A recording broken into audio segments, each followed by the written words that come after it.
کفر کے ساتھ حکومت تو چل سکتی ہے لیکن ظلم کے ساتھ حکومت نہیں چلے گی. کافروں کی حکومت چل سکتی ہے، لمبے دنوں تک چل سکتی ہے، لیکن ظالموں کی زیادہ دیر تک نہیں چلے گی.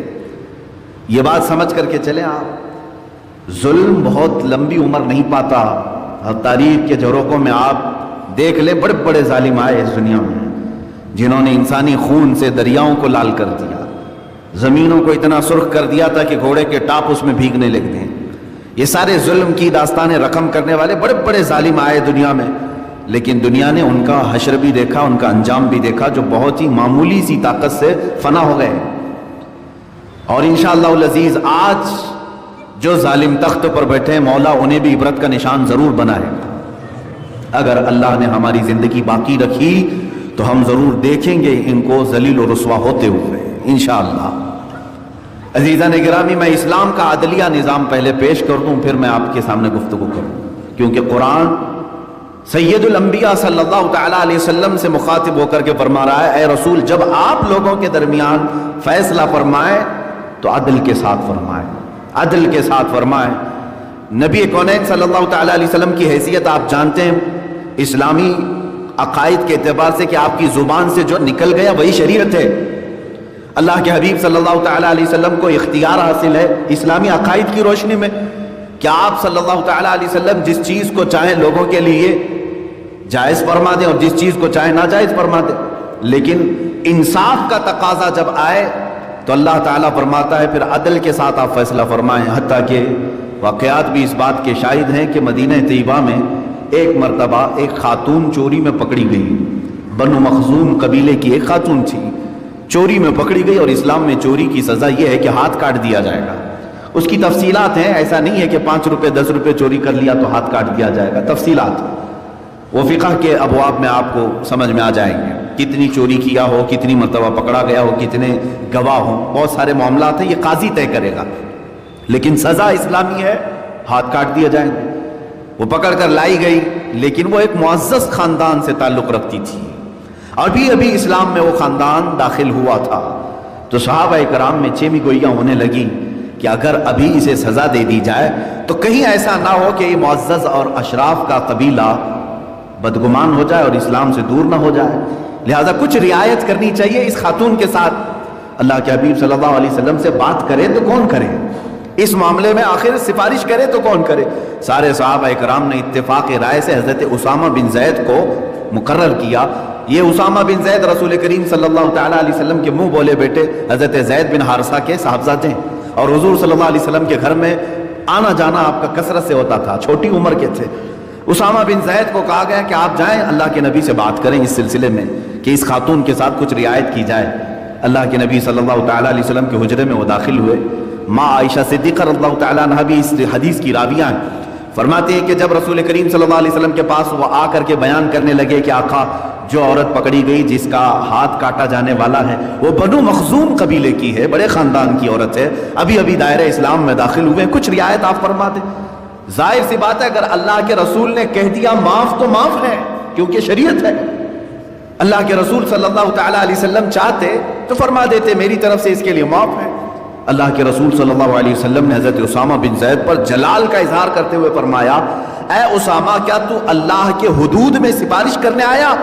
یاد رکھو باہر آنے کے بعد خطبے کی ممبر پر آپ چڑھ گئے اور ارشاد فرمایا سارے صحابہ کو تم سے پہلے والی جماعتیں اسی لیے ہلاک و برباد ہو گئی کہ جب ان میں بڑے خاندان کا کوئی جرم کرتا تو اسے معاف کر دیا جاتا، اور جب کوئی غریب کام کرتا اس طرح کے جرم کا اسے مار دیا جاتا تھا.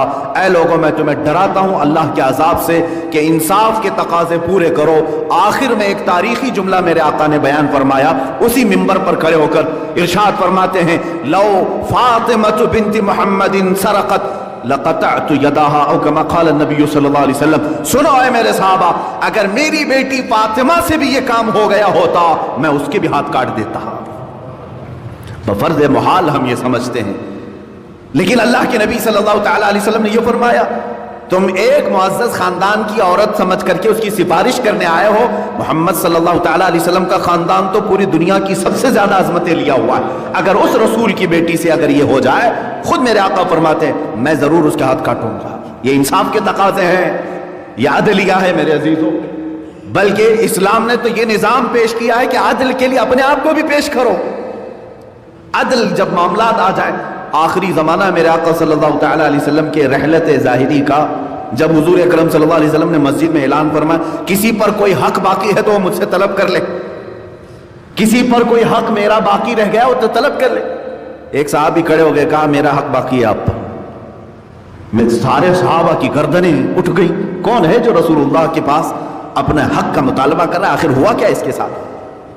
ان کو کھڑا کیا گیا, کیا حق باقی ہے؟ کہا فلاں دن جب جہاد میں جا رہے تھے, صفیں لگا رہے تھے, آپ نے چھڑی سے مجھے مارا تھا, میری پیٹھ پر یا پیٹ پر آپ کی چھڑی لگی تھی اور میں اس کا انصاف چاہتا ہوں. صحابی رسول تھے. حضور اکرم صلی اللہ علیہ وسلم سے جب انہوں نے کہا, حضرت عمر فاروق رضی اللہ تعالیٰ عنہ جلال میں آئے اور اپنی تلوار باہر نکالی. اللہ کے نبی صلی اللہ تعالیٰ علیہ وسلم نے فرمایا عمر تلوار کو نیام میں کرو, اس لیے کہ یہ اسلام کا عدلیہ ہے, اللہ رب العزت کا قانون ہے. اللہ کے حبیب صلی اللہ علیہ وسلم کھڑے ہو گئے, کہا کہ مجھ سے تم جو بدلہ لینا چاہتے ہو لے لو, میں حاضر ہوں اپنے لیے. انہوں نے کہا جس وقت صفیں لگ رہی تھیں اس وقت میرے بدن پر, جسم پر جبہ نہیں تھا, خالی بدن تھا, تہبند تھی بس, تو لہٰذا آپ بھی اپنا جبہ مبارکہ اٹھا دیں. اتنی جرت کون کرے گا؟ لیکن یہ اسلام کا عالی عدل ہے میرے عزیز. اللہ کے حبیب صلی اللہ تعالیٰ علیہ وسلم نے چھو چرا نہیں فرمایا, اپنا جبہ مبارکہ اٹھایا. حضور کے دونوں کندھوں کے بیچ میں مہر نبوت تھی جو سورج سے زیادہ چمکتی تھی. اس صحابی نے بڑھ کر کے اس مہر نبوت کا بوسہ لیا اور کہا میں نے بدلہ لے لیا, بس مجھے یہی چاہیے تھا. عزیزان گرامی وقار, یہ تو ان کی عقیدت و محبت تھی, وہ ان کا عشق کا اظہار تھا. لیکن اسلام یہاں یہ بتاتا ہے کہ خود کائنات کے آقا و مولا شارع اسلام نے عدل کے سامنے اپنے آپ کو بھی پیش فرمایا. حتیٰ کہ سیدنا علی کرم اللہ وجہہ الکریم, مولا علی کرم اللہ وجہہ الکریم, جن کے عدل کے فیصلوں کے آج مثالیں دی جاتی ہیں. میرے عزیزوں, جب حضرت عمر فاروق رضی اللہ تعالیٰ عنہ تخت خلافت پر بیٹھتے اور جب بھی کسی کا فیصلہ کرنا ہوتا تو پہلے دیکھتے علی ہے کہ نہیں ہے, حضرت علی مجمع میں ہیں کہ نہیں ہے, اور فرماتے اگر حضرت علی کسی مجمع میں نہ ہو تو مجھے ڈر لگتا ہے کہ میں فیصلہ کرنے میں غلط نہ ہو جاؤں. وہ مولا علی کرم اللہ وجہہ الکریم جو عدلیہ کے نظام کے پورے ماہر تھے. زندگی میں ایک مرتبہ آپ کے ساتھ بھی ایسا ہوا کہ آپ کی زیرہ چوری ہو گئی, لوہے کی زیرہ. زیرہ کہتے ہیں جنگوں میں پہننے والا جو لباس ہوتا تھا, لوہے کی ٹوپی ہوتی تھی, لوہے کا جبہ ٹائپ کا کہ تیر اس پر نہ چبھیں. یہ چوری ہو گئی, زیرہ چوری ہو گئی. حضرت علی کرم اللہ وجہہ الکریم نے عدالت میں فیصلہ یہ مقدمہ کیا اور اتفاق سے یہ زیرہ ایک یہودی کے پاس مل گئی. ایک یہودی اس کو پہنا ہوا تھا یا اس کے پاس نظر آ گئی. حضرت علی کرم اللہ وجہہ الکریم اس وقت امیر المومنین ہیں, چاہتے تو اپنے قوت سے اپنے طاقت سے اس کی زیرہ کو لے لیتے, ارے تھوڑی سی پولیس بھیج دیں تو پورا گھر یہاں ختم ہو جاتا ہے. وہ مولا علی کرم اللہ وجہہ الکریم نے عدالت میں مقدمہ کیا کہ میری زیرہ چوری ہوئی اور فلاں کے پاس نظر آئی. قاضی نے بلایا, قاضی نے جب بلایا اس یہودی کو, وہ زیرہ سمیت آیا. حضرت علی کرم اللہ وجہہ الکریم امیر المومنین ہے, ایک طرف وہ کھڑے ہیں, دوسری طرف یہودی ہے. قاضی نے کہا کہ یہ زیرہ حضرت علی کی ہے, تم چوری کی ہو؟ اس نے کہا نہ, یہ میری اپنی ہے, میں نے چوری نہیں کیا. اگر یہ علی کی ہے تو کوئی گواہ ہے اس پر, کوئی گواہ ہے تو پیش کریں کہ میں نے چوری کیا ہے. حضرت علی کرم اللہ وجہہ الکریم نے حضرت امام حسن اور امام حسین کو پیش کیا جو جنتی جوانوں کے سردار. آخرت میں یہ تمام تر ان کے مقامات اپنی جگہ پر عدل کے اور یہاں انصاف کے کٹہرے میں جب آئیں تو جب جیسے آج کہا جاتا ہے کہ کورٹ ایویڈنس پر چلتی ہے, حقیقت میں یہ اگر ایویڈنس پر چلتی ہے تو وہ صرف اسلام میں چلتی, باقی میں نے نہیں دیکھا.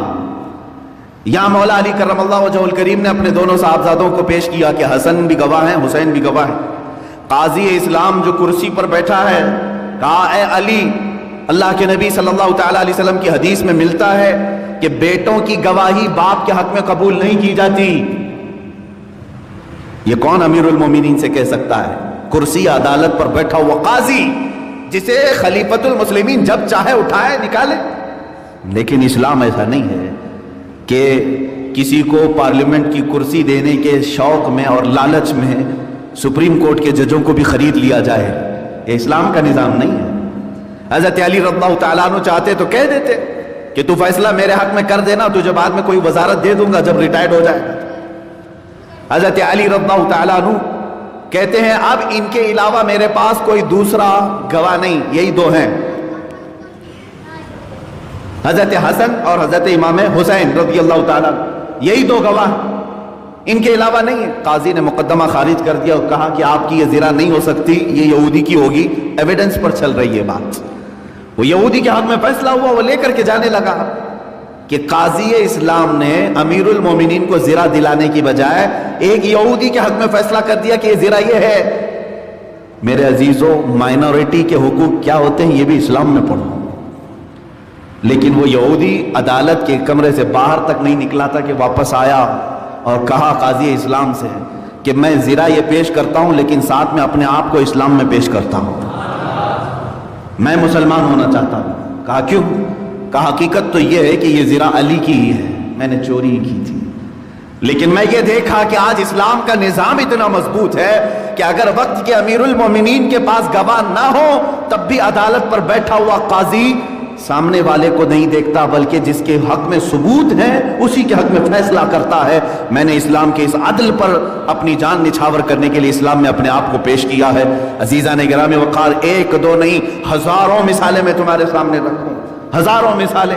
الحمدللہ ہم اس مذہب مہذب سے تعلق رکھتے ہیں جس میں قرآن نے ہمیں یہ کہا یا ایھا الذین آمنوا کونوا قوامین بالقسط، اے ایمان والو عدل میں بالکل پورے کے پورے کھرے اترو، پورے کے پورے کھرے اترو جب تم کسی کے ساتھ انصاف کا معاملہ کر رہے ہو۔ اسی لیے اس سے قبل بھی میں نے کئی مرتبہ اس بات کو لوگوں کے سامنے پیش کیا ہے، جو بیٹھ کر کے محلوں میں جماعتیں فیصلہ کرتی ہیں وہ بھی یاد رکھیں، آج تم نے کسی کا چہرہ دیکھ کر کے فیصلہ کر دیا، کل قیامت میں جو عدل الہی ہوگا وہاں بچ نہیں پاؤ گے۔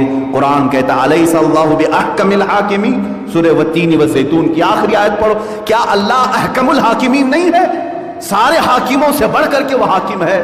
قیامت کے دن پکارا جائے گا، کہاں ہیں وہ لوگ جو نا انصافی کیا کرتے تھے؟ ان کے پیٹ زمینوں پر لٹک رہے ہوں گے، وہ آئیں گے، پکارے جائیں گے۔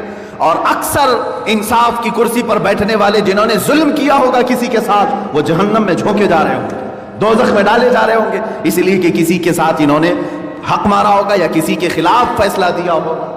عزیزان گرامی، یہ کرسی اتنی ذمہ داری کی کرسی ہے کہ وقت کے امام اعظم ابو حنیفہ رضی اللہ تعالیٰ عنہ کو اس وقت کے خلیفہ نے پیشکش کی تھی کہ آپ سے بڑا فقیہ میں نے کوئی نہیں دیکھا، آپ چیف جسٹس کا عہدہ سنبھال لیں، قاضی القضات کا۔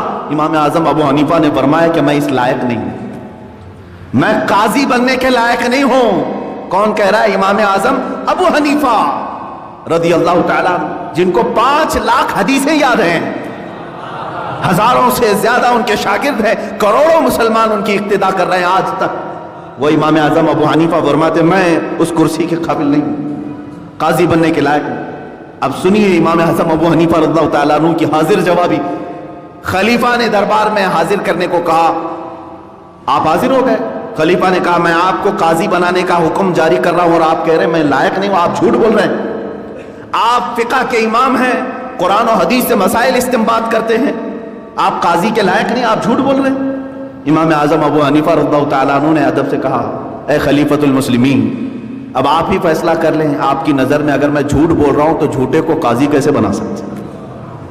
اگر آپ کی نظر میں جھوٹ بول رہا ہوں تو پھر جھوٹ بولنے والے کو تو قاضی بنانا ہی نہیں چاہیے۔ امام احمد بن حنبل رضی اللہ تعالیٰ عنہ کے ایک صاحبزادے وہ قاضی تھے، زندگی پر امام احمد بن حنبل ان کے گھر میں نہیں جاتے تھے، اس لیے کہ وہ ڈرتے تھے کہ کہیں اس نے انصاف میں کہیں اونچ نیچ نہ کر دیا ہو۔ حالانکہ وہ عدل کا وہ زمانہ تھا جہاں صحابہ کرام کا ماحول تو یہ تھا کہ امیر المومنین عمر فاروق رضی اللہ تعالیٰ عنہ جمعہ کے درمیان کھڑے ہیں تو صحابی کو پوچھنے کا حق تھا کہ آپ کا جبہ اتنا لمبا کیسے ہو گیا، دوسروں کا اتنا نہیں بنا ہے۔ کپڑے سب کو تقسیم ہوئے تھے، جو مال غنیمت میں آئے تھے آپ کو بھی ملے تھے، آپ کا بڑا ہو گیا، ہمارا سب کا نہیں بنا۔ یہ سوال کرنے کا حق بھی صحابہ کو اللہ کے نبی نے دیا تھا کہ اسلام جس جمہوریت کا قائل ہے وہ یہ جمہوریت نہیں ہے، یہ ڈیموکریسی نہیں ہے، یہ تو ڈکٹیٹرشپ ہے۔ یہاں پر ایک طرفہ